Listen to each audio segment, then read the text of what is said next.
लाडकी बहीण योजनेबाबतची या योजनेसाठी नोंदणी करणाऱ्या महिलांची संख्या दिवसेंदिवस वाढतीये। मात्र या योजनेच्या नावाखाली भामटे देखील सक्रिय झालेत। हे भामटे योजनेचा लाभ मिळवून देण्याच्या नावाखाली गोपनीय माहिती घेतात आणि फसवणूक करतात।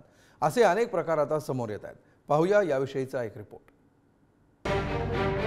लाडकी बहीण योजनेसाठी नोंदणी करणाऱ्या महिलांची संख्या दिवसेंदिवस वाढते आहे। मात्र या योजनेच्या नावाखाली भामटे ही सक्रिय झालेत।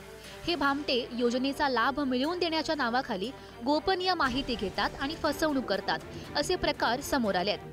अनोळखी लिंक पाठवून तुमच्या खात्यावर ऑनलाईन डल्ला मारला जातो आणि त्यामुळेच अशा कोणत्याही अनोळखी लिंकवर क्लिक करू नये असं आवाहन सायबर विभागाकडून करण्यात आलंय।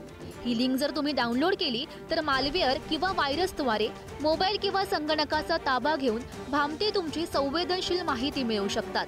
तसंच या योजनेच्या नावाखाली मोबाईलवर आलेला OTP त्यांना देऊन तुमचं बँक खातं सुद्धा रिकामं होऊ शकतं आणि त्यामुळेच आपली गोपनीय माहिती कुणालाही शेअर करू नका। तसंच तुम्हीही कधी सायबर ठगांच्या जाळ्यात अडकलात तर तत्काळ 1930 या सायबर पोलिसांच्या हेल्पलाईनवर संपर्क साधण्याचं आवाहन महाराष्ट्र पोलिसांनी केलंय। गौरी सारंग, पुढारी न्यूज।